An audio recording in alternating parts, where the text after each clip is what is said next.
তেমন কোনো প্রচার কিংবা তেমন কোনো ট্রেলার না থাকা সত্ত্বেও ইন্ডিয়ান ফিল্ম ইন্ডাস্ট্রিকে পুরো কাঁপিয়ে দিয়েছে। এই মুভি রিসেন্টলি এতটাই সাড়া ফেলে দিয়েছে যে অ্যানিমেল ও কিল মুভি এই মার্কো মুভির কাছে বাচ্চা বলে মনে হবে। তাহলে ভাবুন কি পরিমাণ ভায়োলেন্স আছে এই মুভিটাতে। আজকের ভিডিওতে মার্কো মুভির কিছু ভালো দিক ও খারাপ দিক মানে মিস্টেক তুলে ধরার চেষ্টা করবো আপনাদের সামনে। বেশি কথা না বাইরে গাইস, চলুন ভিডিও শুরু করা যাক। তো প্রথমেই মুভিটির কিছু ভালো দিক নিয়ে আলোচনা করা যাক। এই মুভিটির ভালো দিক নিয়ে কথা বলতে গেলে প্রথমে আসে এর ভায়োলেন্স, যার মানে মুভিটি এতটা পপুলারিটি পেয়েছে। এছাড়া সবার অ্যাক্টিংগুলো ওভারঅল ভালোই ছিল। মুভিতে অনেক কিছু মিস্টেক আছে যা আপনারা হয়তো মিস করে গেছেন। আজকে আমাদের মেন আকর্ষণ থাকবে সেটার দিকেই।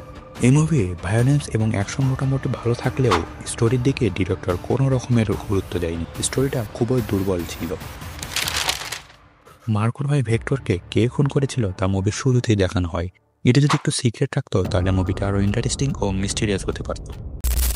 এখানে দেখুন নায়কের কাঁধে যেভাবে ছুরিটি বসিয়ে দেওয়া হয় এতে একটি গভীর ক্ষত হয়ে যাওয়ার কথা, কিন্তু পরবর্তী সিনে নায়কের বডিতে এমন কোনো ক্ষত কিংবা ব্যান্ডেজ অ্যাটাক দেখানো হয়নি।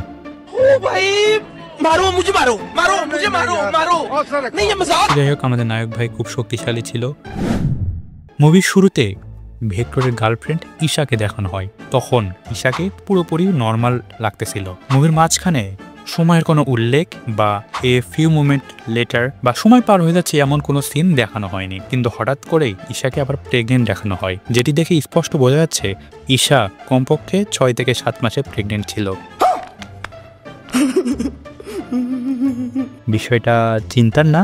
এখন আমার মনে হচ্ছে মুভির নায়কের থেকে নায়কের ভাই ভেক্টর বেশি শক্তিশালী ছিল। আপনারা যারা মুভিটি দেখেছেন আপনাদের মুভিটি কেমন লাগলো তা কমেন্ট করে অবশ্যই জানাবেন। মুভি সম্পর্কিত এমনই কিছু ইন্টারেস্টিং তথ্য কিংবা ফ্যাক্ট জানতে গেলে আমাদের চ্যানেলটি সাবস্ক্রাইব করে রাখুন। তো দেখা হচ্ছে পরবর্তী ভিডিওতে। ততক্ষণ সুস্থ থাকুন। ধন্যবাদ।